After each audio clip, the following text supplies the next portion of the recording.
meeting in the new chambers, so hopefully everyone's finding it nice and comfortable. Pinch of the lake out there, which is beautiful. Okay, could we be all upstanding for a karakia, please?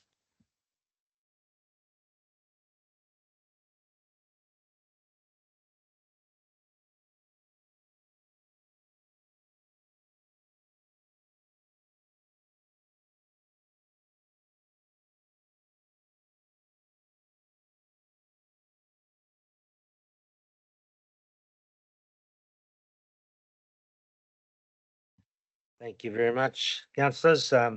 We have some apologies today. People on various business around the country, Councillor Rankin, Councillor Truman, Councillor Leonard, Councillor Karen Fletcher for lateness, 30 minutes. And I believe Councillor Campbell's online, which is good. Have I missed anyone? All good? No? Could I have a mover, please? Thank you, Councillor Lachlan, seconded by Councillor Williamson. All those in favour, please say aye. Those against, carried. Thank you. All right, next up we have, just to let people know that the meeting has been recorded for uploading later to the Council's YouTube channel. Is there any conflicts of interest pertaining to the items today? No, all good. We will move on.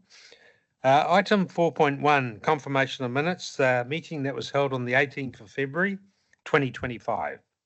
Do I have any clarification of those minutes or any points of amendments? No, all good. Happy to move, Councillor Lachlan. Seconded, Councillor Shepherd. All those in favour, please say aye. Against, carried. Item 4.2, confirmation of the minutes that were held on the 25th of February 2025. Any points of clarification of those minutes? No, could I have, through the chair. Councillor Williamson. Just 5.6 for the disposal of the asbestos, the concrete. Obviously, the funding's been approved. Is the contract been up and running, Julie? Yes, so the contract has been signed. Yeah. Thank you, Councillor Williamson. Right. Next up, move the minute. The second lot of minutes. Did I move them or no? Move, Councillor Shepherd, seconded by Councillor Lachlan. All those in favour, please say aye. It's against, carried. 5.1, bylaw reviews, water supply and trade waste. Andrew Wilson. Good afternoon, Andrew.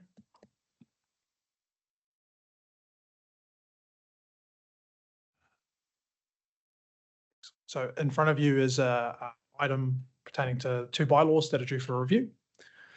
Those are the trade waste bylaw and the water supply bylaw. In terms of the trade waste bylaw, as you will have read, we're proposing no changes. We're proposing to continue it without amendment. However, happy to take any questions on that one. We've got Mike here if there's any particulars you'd like to clarify. However, we're going to consult on that as it's pretty old. But we think it's working well from an internal perspective, but we want to make sure that the rest of the community thinks so as well. Are there any questions on that one? Sorry, good afternoon, Mike. All right, any questions of Andrew pertaining to the item today? Councillor Greenslade. Thank you, Worship. Thank you very much, Andrew. My Noki's still involved in taking our waste from restaurants. Is that something that's still working for us? Mike can speak to that one. I've seen some information about it, but Mike can probably do a better justice than I can. So what the service that Mangakino provide is biosolids disposal. So that's taking the waste solid material from our wastewater treatment plants and turn it into vermicompost. That's a separate process than the trade waste. The trade waste is consenting operators within the network that discharge into our sewer. So non-residential. So you're talking about your restaurants that are required to have grease traps or industry that has a lot of wastewater discharge. Yeah, slightly different issue. Yeah. Thank you, Mike. Any other questions of Mike or Andrew?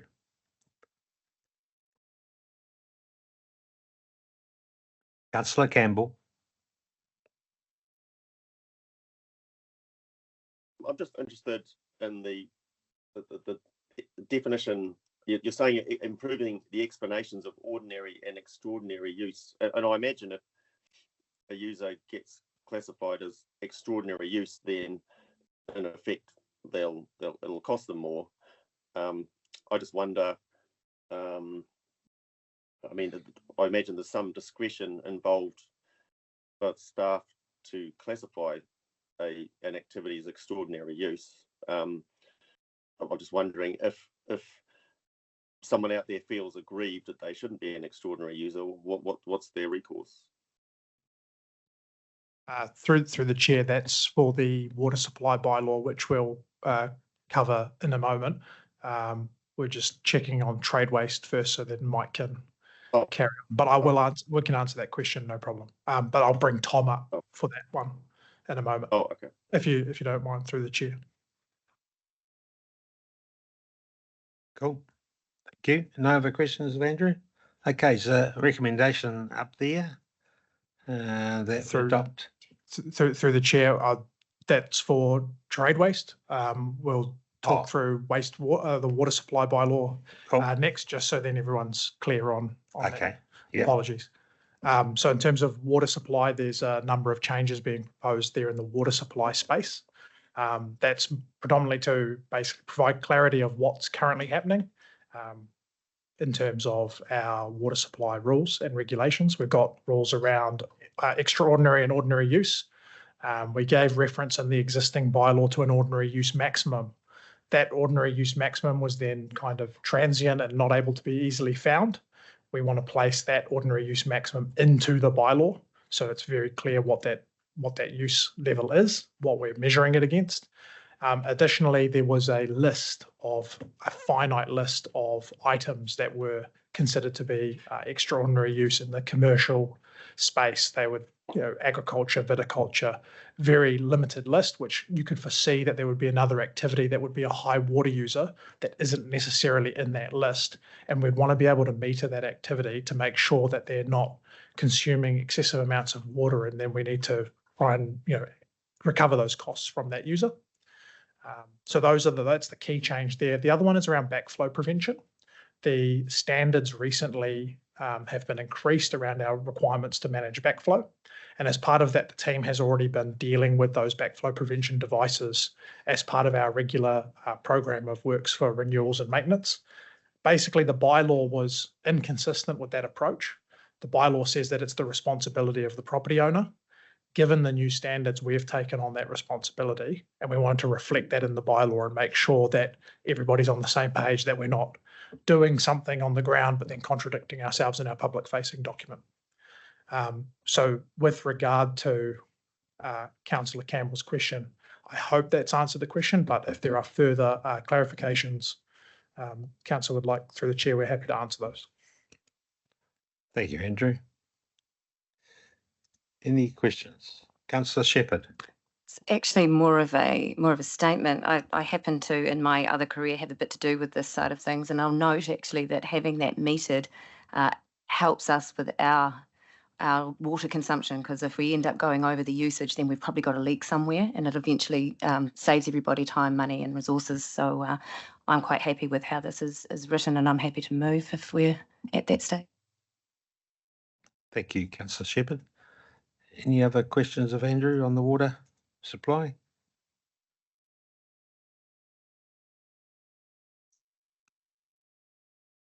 Councillor Campbell.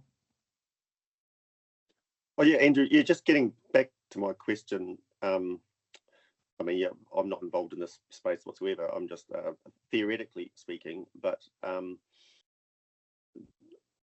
there still seems to be some discretion involved, which there has to be, with staff deciding if there's extraordinary users or that they require these backflow treatment things. I mean, I suppose, yeah, my question, what recourse, is there a recourse for applicants or activities out there who don't believe they should be categorised as such? Through the chair, if an activity doesn't meet the definitions, like isn't in a commercial industrial activity, isn't a rural lifestyle block as defined by the definition, then they don't get a meter unless they are potentially a high water user, which is exceeding that daily use maximum, and they have recourse to appeal their high water user, effectively high water user status, that they're exceeding that through a period of testing. So we would install a meter, they'd be tested to see whether or not they're using in excess of that amount. If they're not, then they're not going to be charged for anything. There's no billing that occurs. If they are, then they're billed accordingly. And the recourse to basically get that status removed from them is the same period of testing we use to determine whether they are, we use to determine whether they're not. So they can apply apply to the two council officers to have that status removed. Otherwise, if they're a commercial industrial activity or one of the other activities identified, then they will have a meter. Councillor Okay, Taylor. Just in support of comment that Andrew's just made, it's actually on page 31 of the agenda, paragraph 17, and the specific point is subparagraph 3, which speaks to exactly that point on our agenda. Thank you. Okay, no other questions, Andrew. All right, the recommendations are up there, 1 and 2. Do I have a mover, please? Councillor Shepherd, seconded by Councillor Taylor. All those in favour, please say aye. Against? Carried. Thank you, Andrew. Thank you, Michael. Cheers. Item 5.2, dangerous, affected and insanitary buildings policy review. Andrew, again. Welcome. Thank you very much, Your Worship. So this is a policy on dangerous, affected and sanitary buildings. Currently, Council has a dangerous and insanitary buildings policy. That policy effectively manages when buildings become unsafe for occupants to enter them. They've got various failures, whether that be from a fire or an earthquake, or in terms of insanitary buildings, they've got plumbing that's been done not to code. They've got open sewage, things like that that can be dangerous to occupants' health or safety. Basically, this policy outlines our approach to managing those situations when we come across them, and our approach to identifying buildings that may be in these categories. Since previously adopting the dangerous and insanitary buildings policy, the Act was amended to include the category of affected building.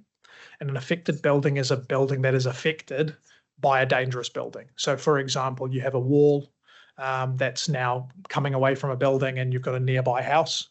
That nearby house or part of that nearby house may be classified as affected. If that wall fell over, somebody who's occupying that area may be at risk. So we would restrict access to that building until the dangerous status of the neighbouring property is rectified, whether that's by the removal of the wall or resecuring the wall. Basically, this enables the building team to go out and sticker buildings and provide to the property owner a list of things that need to be rectified due to it being dangerous or insanitary.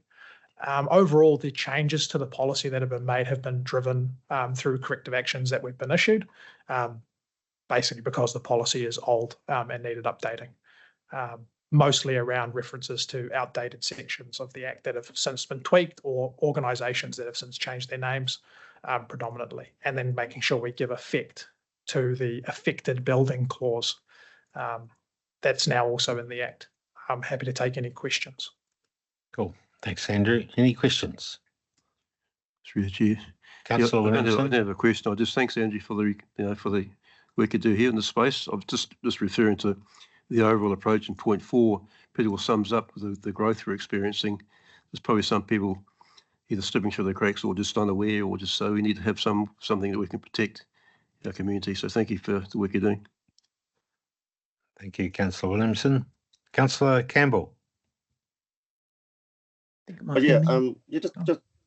mean, I'm assuming this is a reactive process.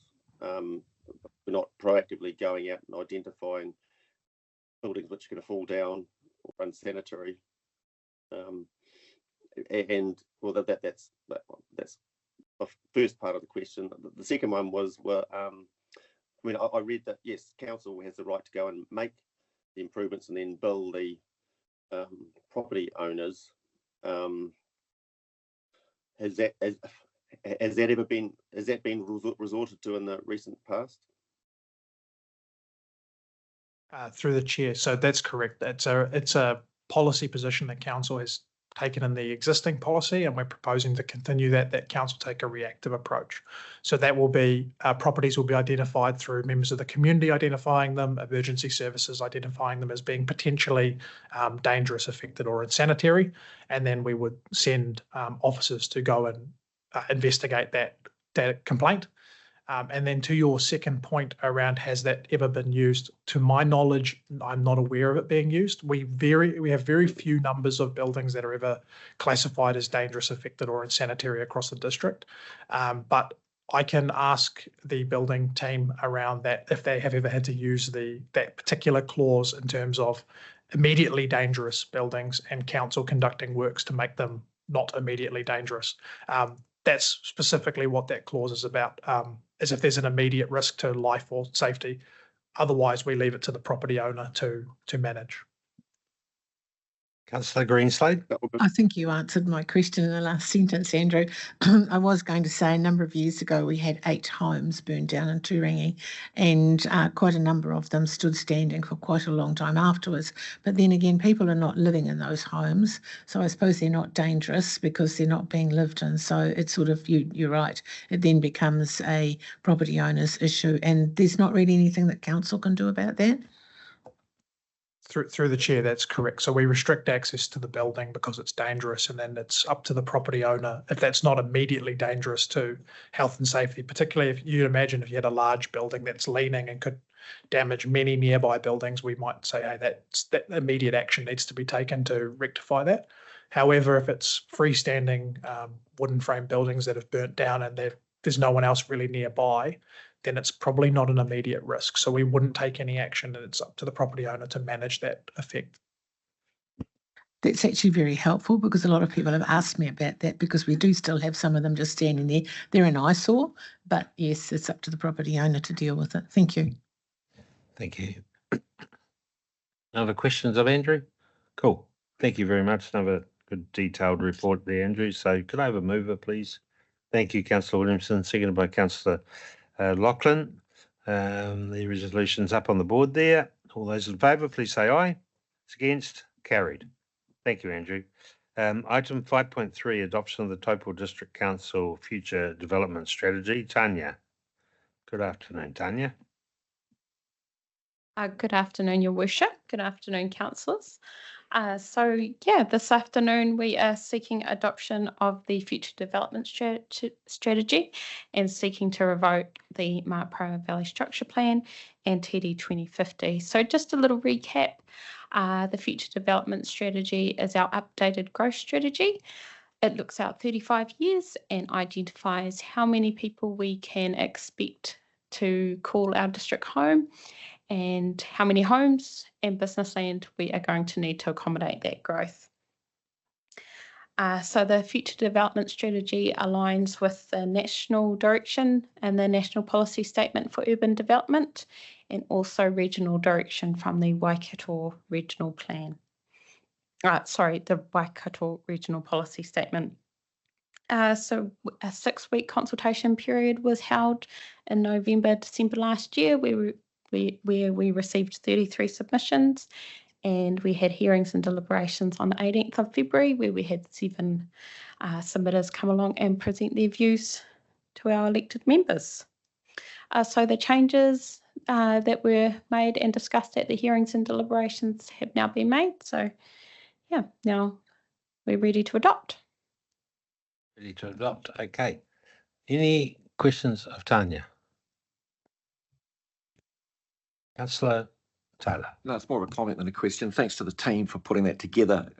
This was one of those documents that needed updating, particularly given the level of growth we've had over a sustained period. So it was a robust process, lots of engagement with the community, and it's good to have this end result for adoption today. So thanks to the team for putting that together.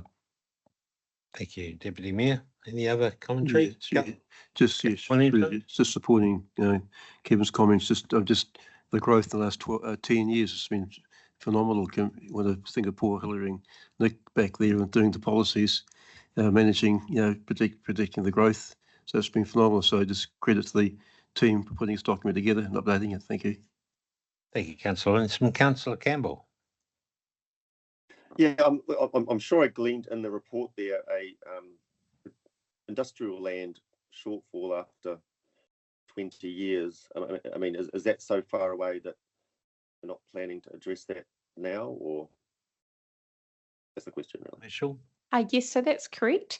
So what we are doing is we're adopting today, but we're also kicking off a review of the future development strategy, which will look at identifying future industrial growth and residential growth areas, because we know that once we get to that 35 years, we're going to be a little bit short. And so the reason that we are kicking off a review straight away is a couple of reasons. So firstly, it'll be in time to inform our next round of long-term plan, so the planning for that. And the reason we didn't identify those growth areas as part of this one is because it takes some comprehensive land reviews when we're identifying growth areas. So yeah, we've developed this so we can adopt it now, and then we will kick off our review. So we'll be looking at that very shortly. Thanks, Tanya. No questions of Tanya? All right, let's get it underway. Do I have a mover, please? Happy to move. Councillor Taylor, seconded by Councillor Greenslade. The recommendations up on the board there. 1, 2, and 3. All those in favour, please say aye. Those against, carried. Thank you very much, Tanya. Item 5.4. Clarifying the purpose of the TEL fund. Aidan. Good afternoon, Aidan.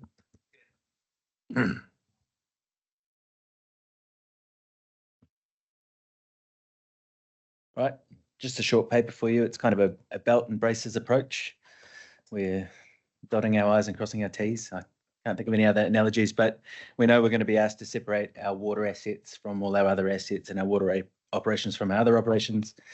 We know there'll be government standards and financial standards we probably have to meet, and people will be keeping an eye on how we do that.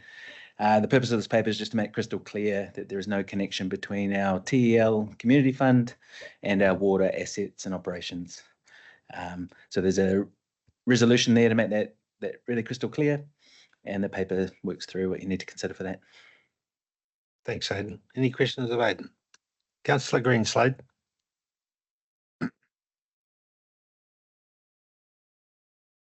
Thank you. Thank you very much, Aidan.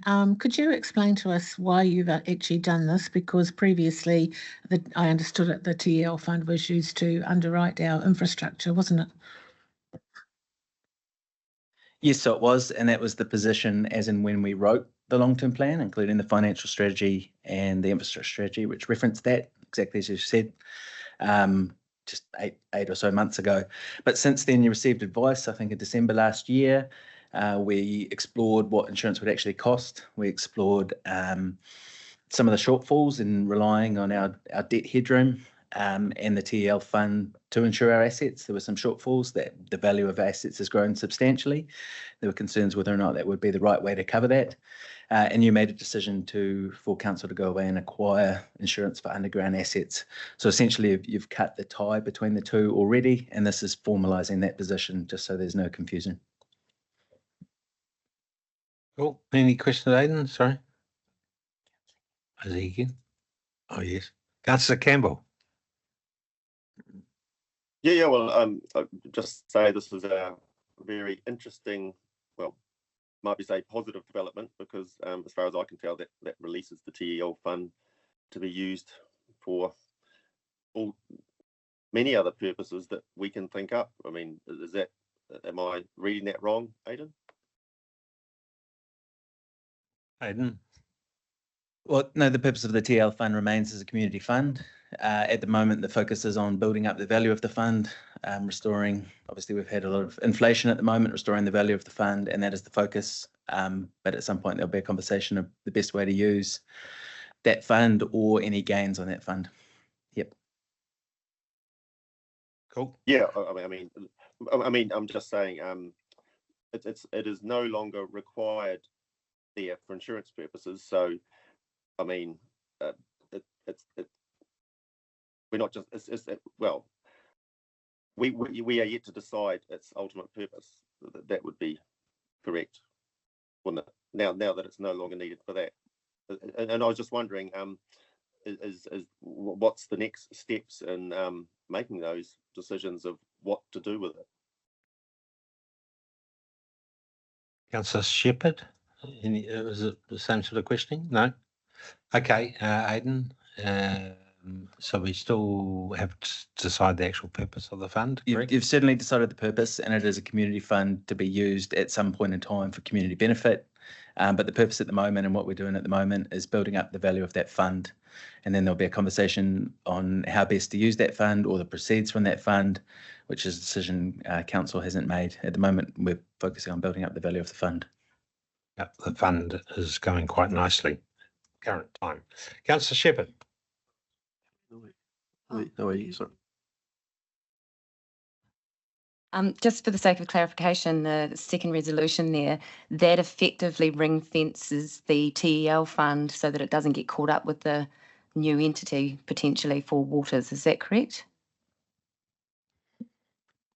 Yeah, part of the purpose of this paper is to make really clear that the TL fund has got nothing to do with our water assets. So if we're having to separate for whatever decision or what the future of the water remains, the TL fund will remain with council and council's normal services, not its water services. Correct. Councillor Williamson. Through the chair, we had this conversation a few years ago, that 2 or 3 terms ago, that was the intent of the interest bearing from the TL fund was to be for community fund. But I think that time we're subsidising rates with it as well. So that's the intent, obviously, now from going forward. Or if I may, through the chair, just highlighting on page 186 of your agenda, there's 2 extracts in there, one from the financial strategy and one from the infrastructure strategy, which absolutely clarifies the purpose of the fund and our objectives, what we're achieving. So there's nothing changing from that, and perhaps just draw Councillor Campbell's attention to that page. Very good. Thank you, CEO. Other questions? Okay, Aidan, thank you very much, and good to, just tidy that piece up so no one can touch it. So well done. All right, as a recommendation there, 1 and 2. Do I have a mover, please? Thank you, Councillor Westerman, second by Councillor Shepherd. All those in favour, please say aye. Those against, carried. Thank you, Aidan. Councillor, welcome, Councillor Fletcher. Good to have you on board. Okay, item 5.5, Taupō District Council extraordinary vacancy. That has just come about recently. Shani, your floor is yours. Thank you, Your Worship. Good afternoon, Your Worship and councillors. That's right, you have an extraordinary vacancy on council as a result of the resignation of Taupō Ward Councillor Anna Park. Local electoral legislation now requires you to either fill that vacancy by appointing someone to the councillor role or leave the vacancy unfilled. The recommendation is to leave the vacancy unfilled, given the proximity to this year's local government elections, with nominations opening on the 4th of July and election day being 11th of October. Carrying the vacancy would mean that there's one less member, obviously, to share the work, carry the work of council, and it might be more difficult to achieve quorum for some meetings, especially committee meetings. However, we believe this can be managed by careful monitoring of apologies for the relatively small number of meetings remaining this triennium before the elections. You also see we've set out a list of Councillor Park's appointments and memberships in case you would like to make appointments to those. It's not necessary for you to do that, but it's something you can do if you wish. Finally, we've had confirmation from the Remuneration Authority that you must reallocate your governance remuneration pool for councillors. And the suggestion is that you divide the now unallocated amount between yourselves evenly. And if you do that, the Remuneration Authority can then include that updated arrangement in the next amendment determination they issue, which will be in May this year. So that's a summary of this item. I'm happy to take questions. Thank you, Democracy Manager, or Governance Quality Manager, sorry. Yeah, okay, so I think your suggestion is to make sense, but is there any other points of view on this? All pretty straightforward. Councillor Lachlan. Do we need to do part 2 as well? Do we do it all together? Yeah. But I'm very supportive of the advice from our staff. Thanks. Cool. Councillor Taylor. Just in respect of point 2 on the recommendation, most of those committees or have other members present or have deputies in terms of deputy chair. My suggestion would be we do not replace names against any of those, and we just leave it the way it is and manage it on an as it occurs basis. In terms of the regional Civil Defence Emergency Management Committee, we've got 2 alternatives that's already been filled, and the others I don't see any need respectfully to put anyone's name against any of these specifically, unless there's any voice to the contrary. Thank you, Deputy. No, everyone agree? Councillor Shepherd. Yeah, I agree with the recommendation. I think it would be almost impossible to put somebody in Anna Park's place as a councillor. So I agree with the recommendation at this stage, so close to the election. And yeah, happy to look at whatever's left over there for Councillor Park's commitments there with recommendations from others. Councillor Campbell. Oh yeah. Well, I'm just looking at I heard glimmers that the Taupō District Dog Control Committee. I don't know how many members they got on that. I don't know if there's a shortfall, but if anyone has perspective on that, I think Kylie might have been on that. I don't know who else is on that one, but I could put my name for that down if necessary. Through the chair. Councillor Williamson. Just want to make a general comment, just acknowledging Anna Park's. Look at the list of we're on. Well, most of so many committees. Just want to acknowledge the extreme value that Anna Park contributed to the local community and council over the last 15 years, and it's obviously disappointing what happened. There's no making excuses for that, but it doesn't define it. So I think she needs to be acknowledged. I'm sure you will be at some stage, Your Worship. Thank you. Thank you, Councillor Williamson. Councillor Westerman. Just going on from Councillor Taylor, when you look through the list of meetings, there's no meeting scheduled for the Dog Control Committee and very limited meetings as we head into the election. So I'm happy with the thought that we don't need to nominate particular people for those roles. Okay, I'll just get a suggestion here from the CEO. Sorry. My apologies. Through you, Your Worship, I just wondered if you take the committees as one part, and what I'm hearing from the councillors is a recognition that those committees can continue to the end of this triennium without any additional members. No, number 2. Not required. So, apologies through you, Your Worship. Just what I've heard from the councillors, at least in regards to those committees and representative groups, your intention is, what I'm hearing, is to not make appointments to those. Yeah. And then you could talk portfolios and steering groups perhaps as a separate matter.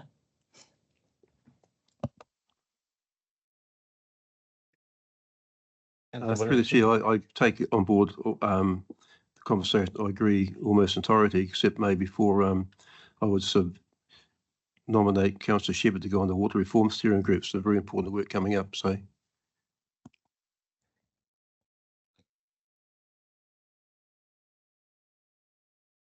Yeah, thank you, Your Worship. Yeah, I've taken quite an interest in this particular piece of work, so I feel like I could slot straight in there and offer some benefit to that steering group if everyone's in agreement. Cool. Yeah. Everyone happy with that? Yep. And what else do we need to fill? Any of those others? No. That's a suggestion. There's no portfolios there, is there?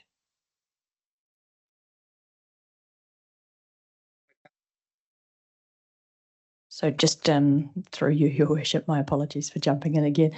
Just in terms of the economic portfolios that Councillor Anna was on, though there was actually a number of councillors with those portfolios. I just questioned whether you wish to have a conversation around the international aspect. Do we? Councillor Taylor. I was going to change direction with my comment, so I'll leave it off and then come back. Councillor Shepherd. I was actually going to nominate Councillor Williamson for the international relationships portfolio, given his connection to the multinational community group that he's part of, and works quite closely with Val, who heads that up. If Councillor Williamson's interested in that portfolio. Councillor Williamson. Yes, Your Worship. I was actually involved with the inaugural setup of the committee at Rotary House with Val, so I'm quite happy to do so. It's another one we tick off. Do we need to any of the others? No, all good. So there's a couple there. Yeah. Yes. So well, you're right, Councillor Williamson. We will acknowledge Councillor Park, or previous Councillor Park's commitment to council in the coming weeks. Any other questions or queries on these ones, Shani? Anything you happy with that? Yeah, cool. Yes. Councillor Taylor. Given those two changes, I'm more than happy with that, even with my comments a minute ago. Look, let's deal with the elephant in the room. We've been talking about dividing up all sorts of portfolios and responsibilities for former Councillor Park. And if you look at the long list of committee responsibilities, and excluded from that is also being chair of the Waikato Region Civil Defence Emergency Management Committee, which met on Monday of this week and acknowledged her significant contribution. So I wasn't going to, but I think it is appropriate, and I would ask that it be included in this resolution that we acknowledge the significant contribution over a significant period of time that former Councillor Park has made to this community and through this council, not the least of which is what we can read on the board with her membership and contribution to these committees. I ask that that be included as, what are we up to, 4 or 5? With your indulgence. Cool, happy to get that noted.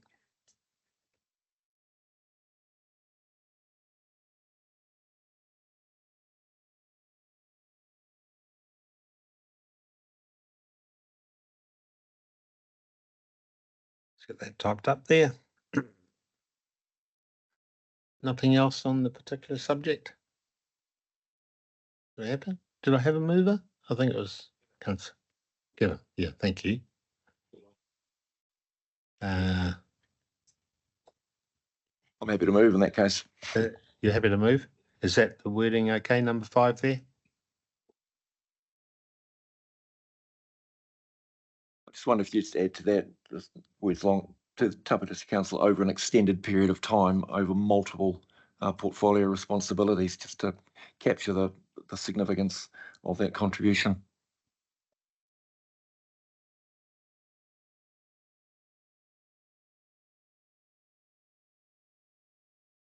Responsibilities, all right.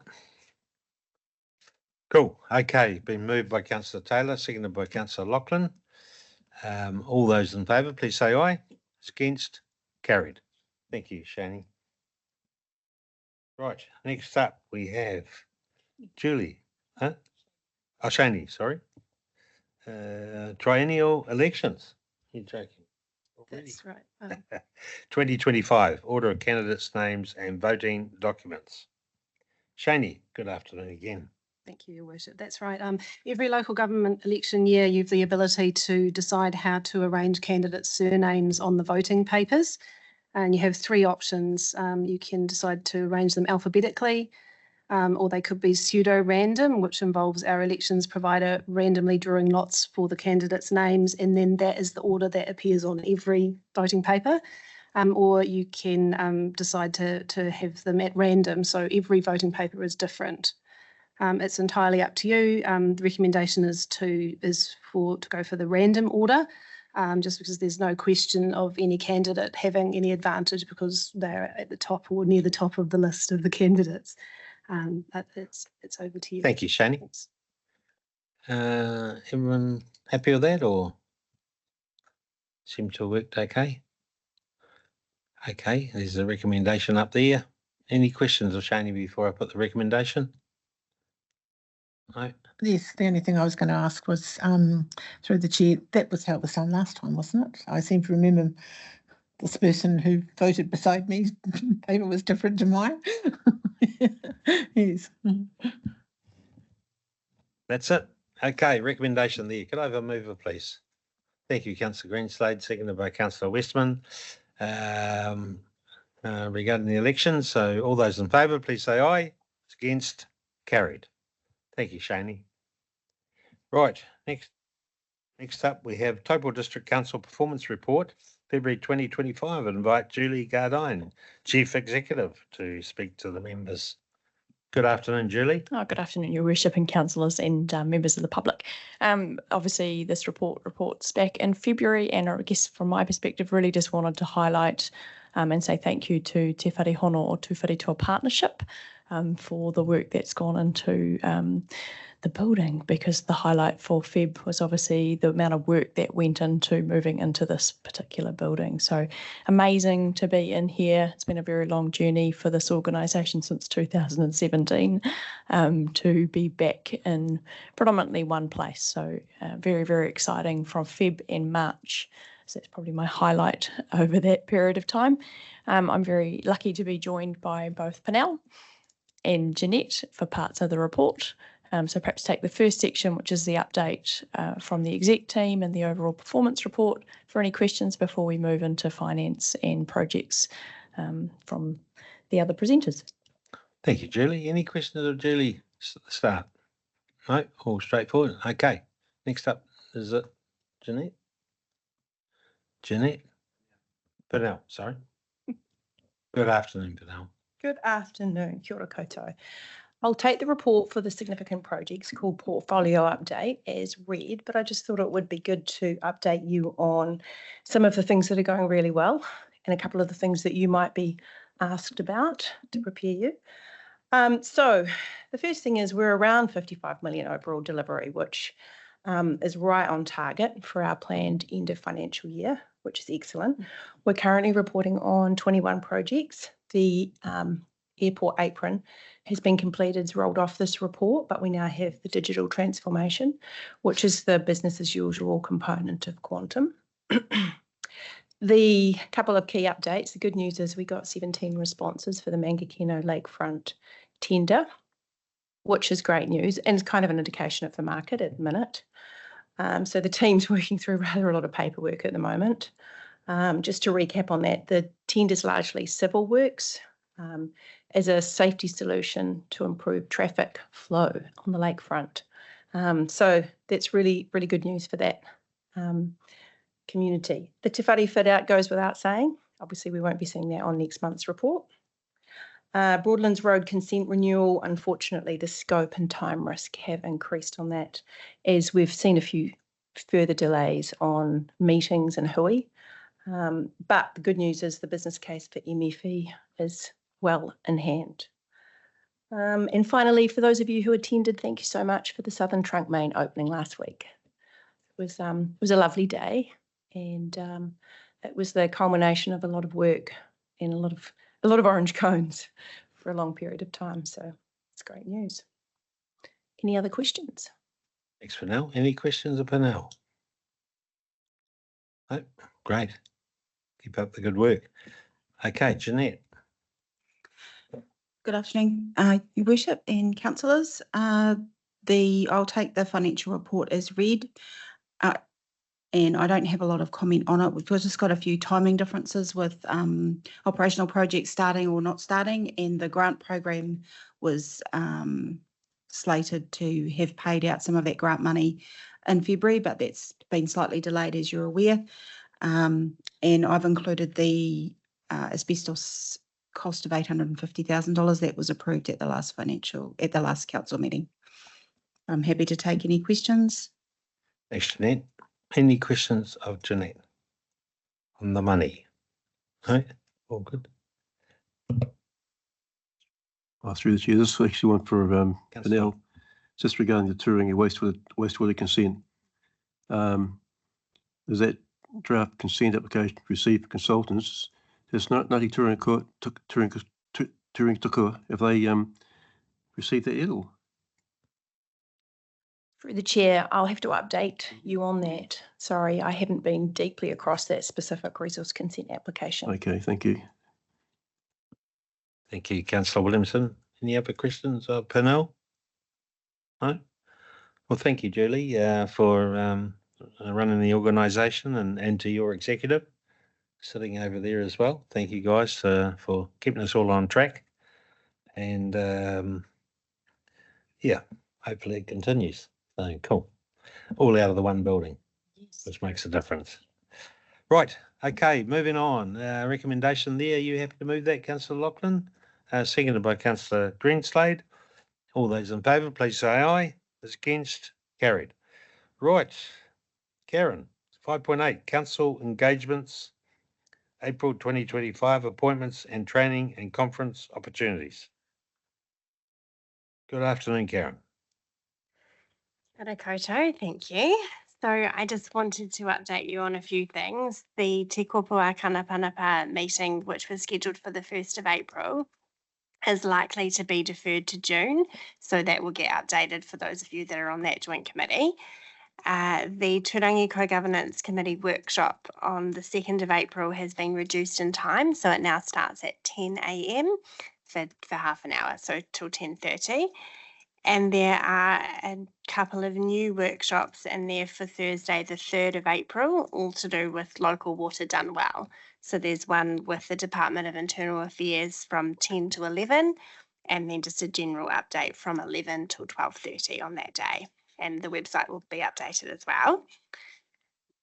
And then just with regards to training and conference opportunities, I understand that Councillor Greenslade was not able to attend the Zone 2 meeting because she was sick. So just I'll change that in the resolution that you didn't go. And the other one was just for a request for Councillor Lachlan to attend Te Maruata Whanui. So that's just for you to approve as well. Thank you. Thanks, Karen. Any questions, Karen, around the dates, timings, all that sort of thing? No? Councillor Greenslade. I was just going to ask about the DIA. Are they going to come in person or is that going to be a Teams meeting? So I'll answer that one, Councillor Greenslade. Yes, they are intending on being with us in person, which is very kind of them. Yes. Okay. Thank you very much. Okay. Campbell. Councillor Campbell. Yes, not a question about the timings, but I just want to restate my assertion that I believe membership of Local Government New Zealand is not worthwhile paying for by this council, and I will support. I would like a public discussion to be had about staying members of Local Government New Zealand. I will second any notice of motion to make that happen. Thank you, Councillor Campbell. All right. No. Do I have a mover, please, for the recommendation there? Councillor Taylor? Yeah, the conversation just been had is not appropriate in the context of the agenda item. It's irrelevant and with respect to the item that we're talking about, and the views of all of us around the table have been well canvassed with the member. And within standing orders, Your Worship, comments need to be on task, not random left field. Are you happy to move the resolution? Just to have a seconder, please. Through the chair. Through the chair. Just to respond. I think the Deputy Mayor has explained, Councillor Campbell, you know the process for a notice of motion, you know what to do, you know how to do it, you've done it before, do it again if you're most welcome to, but it's not for this. This is just discussing meeting times and dates and who's coming up. Through the chair, I'll address that if you like, given we had a conversation about it this morning. You can do quickly, but it's not on subject. I realise that. but I just want I'll to, indulge you. I want to acknowledge that we discussed this morning and Councillor Campbell's raised a good point. I am more than happy to have the discussion and I am willing to look at seconding a notice of motion if he was to prepare it. I've made that clear a few times now. Thank you. Okay. Moved by Councillor Taylor. Recommendation is seconded by Councillor Shepherd. All those in favour, please say aye. Those against, carried. Thank you. The meeting is now closed. We need to move into confidence to do some, nothing at all. Okay, the meeting is now closed, so we'll have a final karakia. Beautiful. Oh, sorry. Tue ki te Māori o te whenua. Tue ki te mana. Oh, sorry, I'm doing the opening one. Sorry. Unahia te rete o te nau hui. Kia wate e ranga. Kia wate e raro. Aro ki te pai. Ati ki te pai. Hue taike. Thank you very much, everyone.